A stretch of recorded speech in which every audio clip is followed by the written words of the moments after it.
I think the most important thing, though, it comes back to that communication style. Somebody who gets you, you get them. You both communicate in equal and complementary ways, and that you feel that sense of comfort. Because if you don't feel comfortable going, there's a good chance you won't go back. Hello, and welcome to the Medical Protection Podcast Headliner Series. I'm your host, Dr Lynne McKinlay. I'm a Senior Medical Educator for the Cognitive Institute, and I'm currently working as Deputy Chief Health Officer for Queensland Health in Australia. My background is in paediatrics, rehabilitation medicine, and medical administration. This is the first of a four-part series about taking care of yourself, well-being, and belonging in modern healthcare today. In this podcast, I was fortunate enough to talk with Dr Jennifer Schafer, and I wanted to answer the question, why does every doctor need their own doctor? Jenny has worked as a general practitioner for over 35 years and has taken on many leadership roles in health, including Director of the Medical Program at the School of Medicine at the University of Queensland, various board roles, being the patron of the medical students body, the University of Queensland Medical Society, and she's now the Medical Director of the Queensland Doctors Health Program. Jenny remains active in clinical practice and in medical research. Jenny, it's great to have you with us today. Thank you, Lynn. Thank you for the invitation. Jenny, why is it so important for every doctor to have their own doctor? That is such a great question and a great way to start. So there's two parts to this question. The first part is what doctors do need to be healthy, because we know our job is a very privileged, wonderful job where we get to help people every day, and we couldn't ask for anything more than that. But in order to do that, we know that we need to be in the best health we can be. Our jobs rely enormously on our executive function, our ability to think clearly, make good decisions, often doing it under adverse conditions. So we actually need to be functioning at our best, and it's a legal, moral, and ethical undertaking to our patients that we will bring our best selves to work. So how do we bring our best selves to work? Well, part of that is our self-care, so all the lifestyle issues, but part of it is managing our own health. Like every other person on the planet, we have a whole range of health issues that could crop up at various times in our life. And we know from the evidence that the best way to manage our health is in collaboration with having doctors who can help prevent problems, help us monitor our health, and help us solve problems as they arise. So this combination is part of our duty of care to our patients to ensure that we give them the best and safest care that we possibly can. So Jenny, you're saying really it's a professional responsibility as a doctor to look after our own health. Absolutely. And it's not just about doctors. If you look at other industries, they all take into account workplace health and safety. So if you're an airline pilot, you are required, you're mandated to have regular checkups. That's just part of what they do. In the mining industry, there's a whole pile of checks and balances to ensure people on the site are providing a safe environment. We too have the same responsibilities, and in many ways greater ones, because the outcome of what we do affects people's health and well-being. So obviously, as part of our responsibility to our workplace and to our patients and to our colleagues is to be in the healthiest position that we can be. Jenny, why do you think in the past doctors haven't always prioritised their own health? Do you have a feeling for that? Or? Oh, Lynn, I wish it was in the past, but it's absolutely not. As the medical director at Doctors Health in Queensland, I know for a fact that doctors continue not to prioritise their own health in many cases. Now, some doctors are very, very good, so I don't want this to be a generalisation. But there are many drivers in our workplaces that do make it a little bit harder, even when we have the best of intentions. So we work in some people would say, difficult circumstances. We're often working where we're under-resourced, the workforce issues we're all very familiar with. So we do jobs which require very high levels of care, often in circumstances that are imperfect, with systems that cannot meet everyone's needs all of the time. Doctors come into medicine because they want to help people. So often they're very altruistic. And so that creates an environment and, more importantly, a culture where we tend to give out to other people. And so even when you're tired and hungry and just need a break, if someone's sick, you will step up. If a colleague is away, you will step in. If something needs to be done, you will do it. And so this is a wonderful attribute. It's a lovely part of being a doctor. But like all virtues, any virtue overplayed can become a vice. So there comes a tipping point where doing that little bit extra, giving a little bit more, when it comes at the cost of self-sacrifice, and when that self-sacrifice gets to the point where it impacts on your own health and well-being, that's when it can actually be counterproductive. So we just need to be aware of that. The other thing is doctors, we're very perfectionistic. We want to be perfect all the time. And we are working in an industry, in a sector that is not perfect along with us. And so things do go wrong. There are pressures that happen. Patients can have adverse outcomes. Sometimes that's no fault of our own, but we still feel it very deeply. Sometimes we can make errors, and there's an enormous sense of shame and guilt when those things happen. So all of these factors can play into not only our physical health and well-being, but also our mental health and well-being. And you think that by having our own doctor, that would help to ameliorate some of those risks or some of those issues for us as doctors? Well, absolutely. If we look at healthcare generally, so I think we all buy in as doctors that having doctors is a good thing to have. So if we look at a normal person, what do? Well, they don't go to the doctor every time they, stub their toe or get a headache. And so the normal pattern for healthcare is that people self-manage. So if they've got a symptom, they might do something about it. If they've got a headache, they might have a glass of water and lie down. If it's more severe, they might take some medication. So they too self-prescribe, as we sometimes do. They might take some paracetamol or aspirin or ibuprofen. If that doesn't work, they may go to somebody else for advice. And so they will ask for their opinion. If that doesn't work, then they might seek some sort of healthcare. They might go to a pharmacist or a physio or a podiatrist or their GP. And so that's the normal spectrum of how people manage their own health, and they go through the process to get where they need to be in order to manage whatever the symptoms are. Doctors are similar. We too have that. So we don't rush off to the doctor every time we have a headache. We do what normal people do, is that we might have a glass of water and a lie down. We might too take some aspirin, Panadol, ibuprofen. The thing that's different about us to normal people is what we can do ourselves, what we are legally allowed to do, which includes prescribing and referrals for investigations and referrals for specialist care. That's not available to the normal person. So the normal person will reach a point in their healthcare where they need to do something else and they need a healthcare provider involved. For us, we can push that back a little bit. And it's not that that's illegal or wrong or morally deficit or anything else. What it means, though, is just a bit of a slippery slope. We need to be careful about that, because one of the things that doctors do is they tend to manage themselves for too long. And so then they're embarrassed about seeking another person's help, because then they have to confess that they've been doing these things. Our perspective on ourselves is not always objective. Obviously, we've got our own baggage, we've got our own emotional load, we've got our own pressures around us.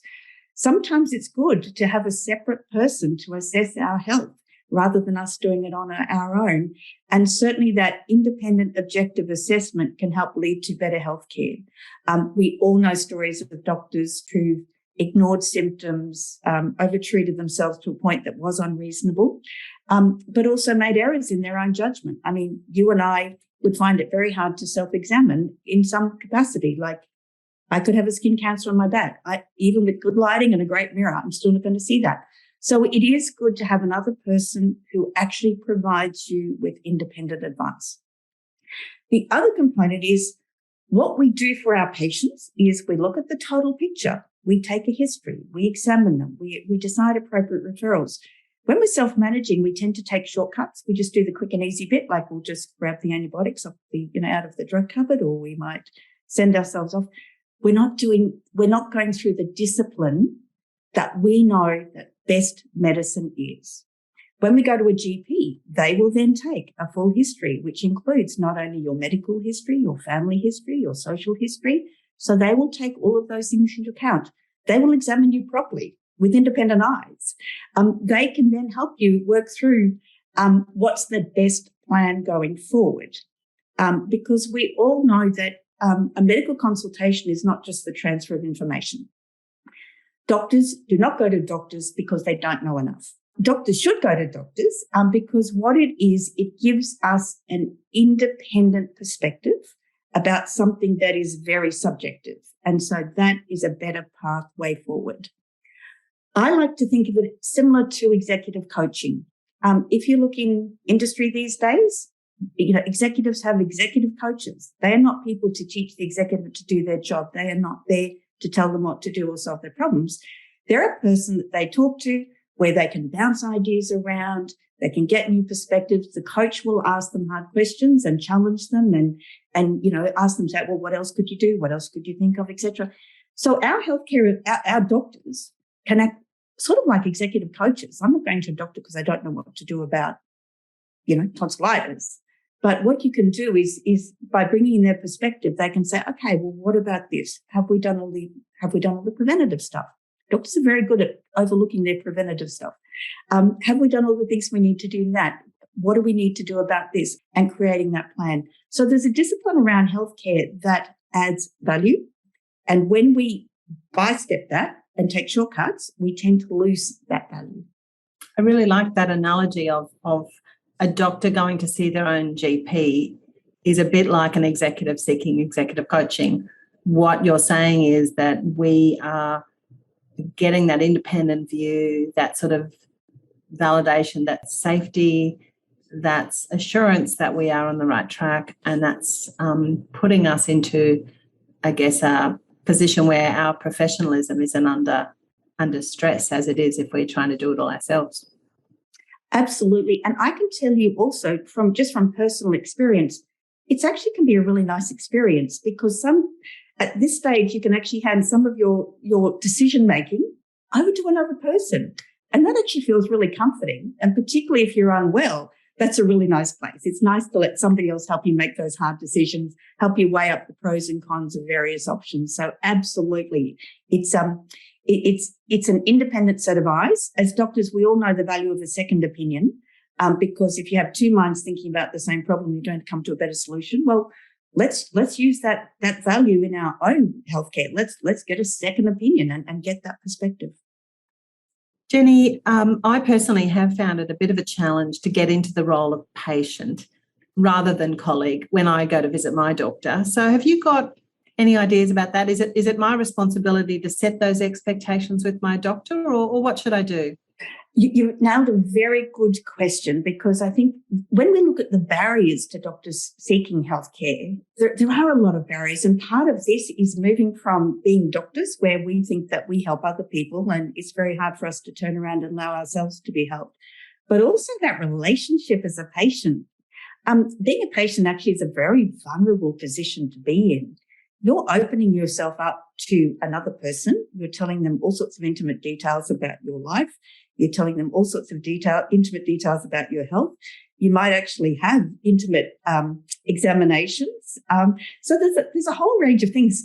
Certainly, and I relate to this because as a doctor, I see myself as the helper, not the helpee. And so it can be very tricky. And part of that is around negotiating this relationship. And it's two-sided. Obviously, the treating doctor needs to be open to negotiations, and the person who's the GP as the patient needs to be open to those negotiations. So everyone knows who's doing what part of the job is yours, what's theirs, who's making the decisions. Because for most doctors, again, they're not going to go to a doctor for every single little thing. And so part of it is about blended care. So the sort of typical relationship might be that you would attend your GP once a year for the wellness check, where you sit down and go, right, year ahead, when are all these screening things done? Will I need any scripts? Do I need any referrals? When's the last time I did this? And then there's also the sickness care. And so when we are unwell, again, that's a slightly different version of it. But it is tricky. If it's not handled well from both sides, it won't fit well. And I think all of us understand what that feels like. We've all been in positions where you think, I don't like it. This isn't comfortable for me. And that doesn't necessarily reflect poorly on either party. It's like all relationships, about that synchronicity. Are your communication styles in sync? Yes, no. Do you have similar expectations? And some of those expectations will be around healthcare. Some will be around the consultation. Some will be around the infrastructure. Can you ring and get an urgent appointment, when other people can't? Billing, do you pay your doctor or not? Some of the doctors will accept bulk billing rebate only. Other doctors will actually negotiate with the doctors whether they pay a fee. And so all of those are things that you do need to negotiate as part of that doctor-patient relationship. Yeah, that's really helpful to think about this idea of a blended model, because I know personally I don't want to be treated as if I have no knowledge, because I do have knowledge, but I don't want that doctor to expect me to know everything, because I wouldn't be there if I knew everything. So it is a little bit of it is a negotiation, isn't it? That's right. And look, this is not weird in general practice. As an experienced general practice, I have a whole range of patients with a whole range of health literacy. Now, obviously, my patients who are doctors are at the highest end of the health literacy thing. But there's also other people, like sometimes, I used to work in a university practice. So I was treating researchers who knew more about diseases than I would ever know, because obviously they were intimately involved in the cutting edge of the research around them. So I think that general practitioners are used to pitching their language and their communication style and their way of handling a consultation based on many factors. And part of that is the health literacy of the other person. It's around decision-making styles. It's about adjusting all those little components of a consultation to best meet the needs of that person. Now, having said that, there's days we do it really, really well. There's days when we're tired and hungry and late and exhausted, where we might not do it so well. But equally at the patient side, as doctors, we all know that patients too can sabotage consultations. So obviously, one of the things that doctors sometimes do is they don't actually tell their doctor they're a doctor. Now, my personal view of that is I would rather know if someone's a doctor, because then I would adjust my communication based on where they're at while still checking in.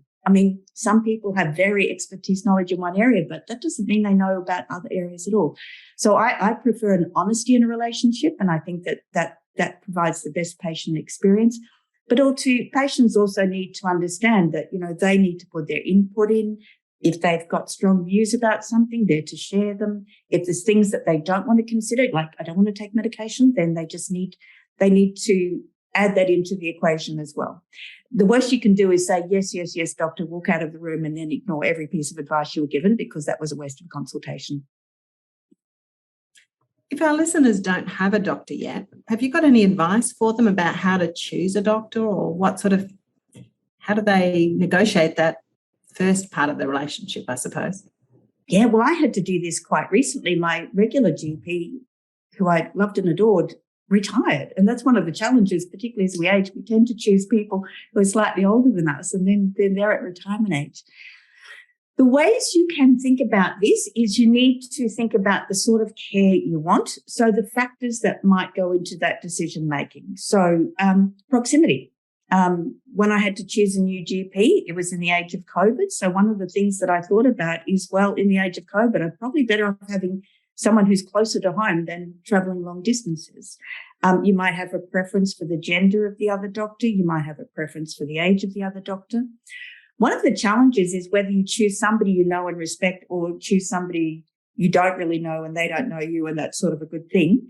And somewhere in between, because as we all know as doctors, we all know everybody to some level or have some level of connection with them.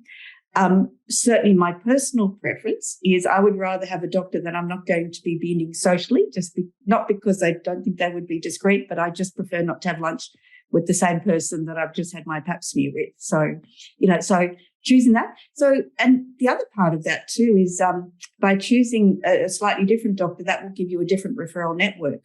One of the risks is doctors, it's not only our GP we may or may not know, but there's a whole bunch of specialists we might get referred to who we may or may not know, and that can have degrees of comfort.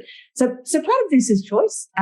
Some people make their decision based on family, like if the whole family has a family GP, where some other families prefer to have different doctors for different people, and they may or may not be in the same practice.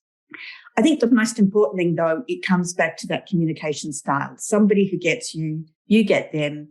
You both communicate in equal and complementary ways, and that you feel that sense of comfort. Because if you don't feel comfortable going, there's a good chance you won't go back. So I think seeking that out. And it's important to remember that may not be the first person that you go to. It's totally okay to have the audition consultation. And in fact, I love that as a GP when someone comes in and says, I'm not sick, but I'm just checking you out. I go, great. That means I can actually do all my background stuff and get your full history. And so and that's why checkups are great, because you can develop that relationship when you're well. because the last thing you want is to be trying to develop a new relationship when you're already sick. Interesting that you talk about the audition consultation. And I guess that was one of the things I was wondering. I mean, what advice for our colleagues if I go and see a GP, I'm all set up, I get in there and it's just not working for me. And as you know, we know it's a small community. I don't want to embarrass the other person. I don't want to appear to be critical, but maybe I just don't feel it. Have you got any advice under those kind of circumstances? And I think your point there is a good one. We are a small community, so there is those pressures at play.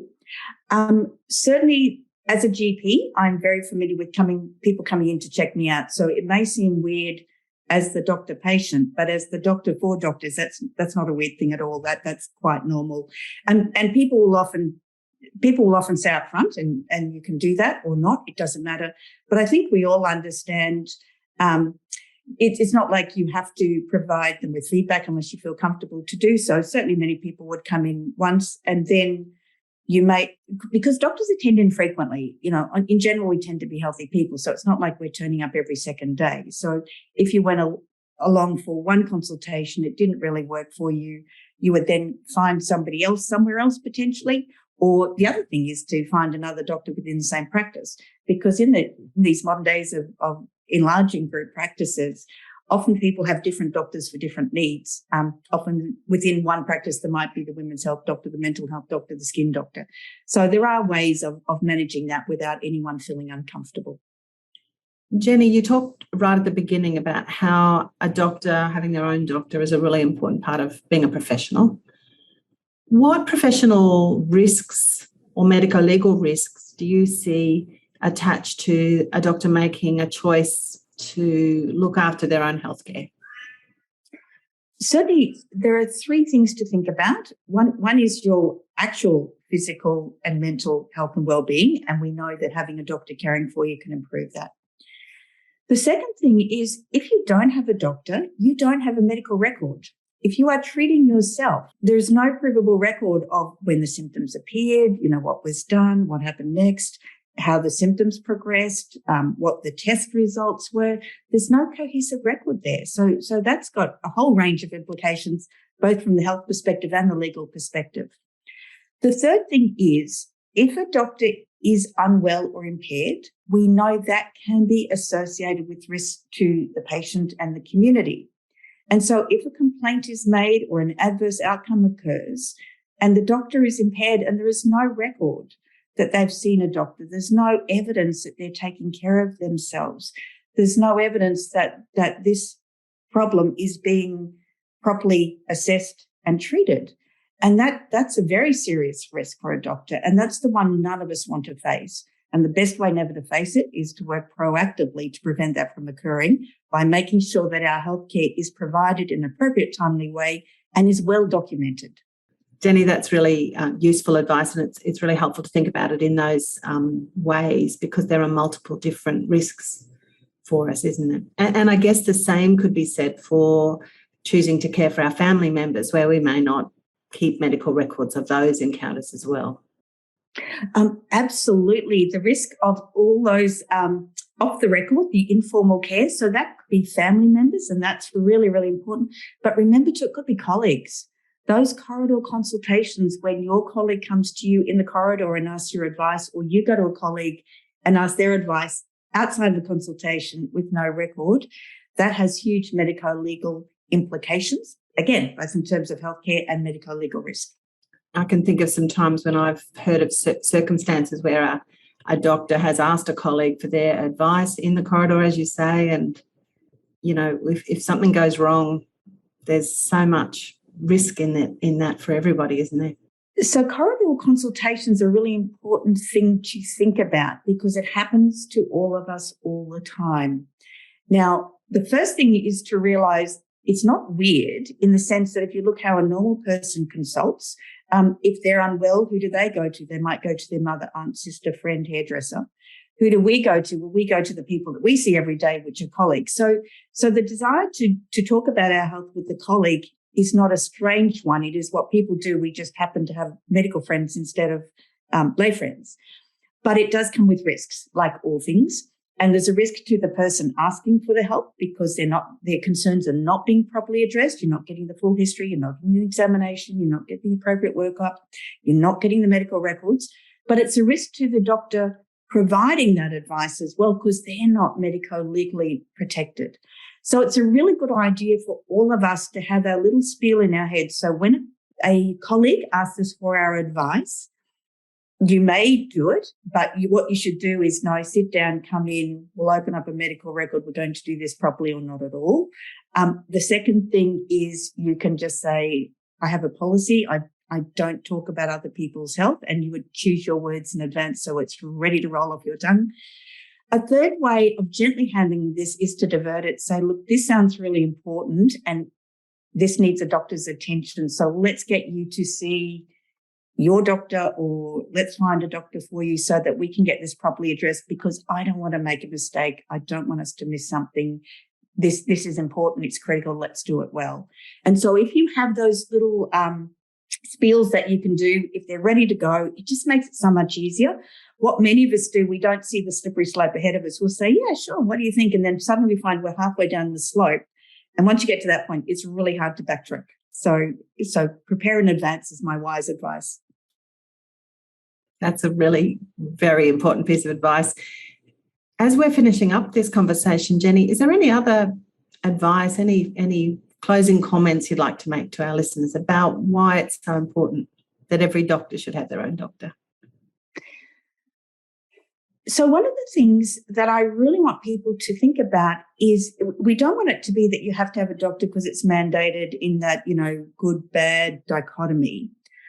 One of the things I'd like people to think about is what are the benefits of having a doctor and how can we use them more effectively?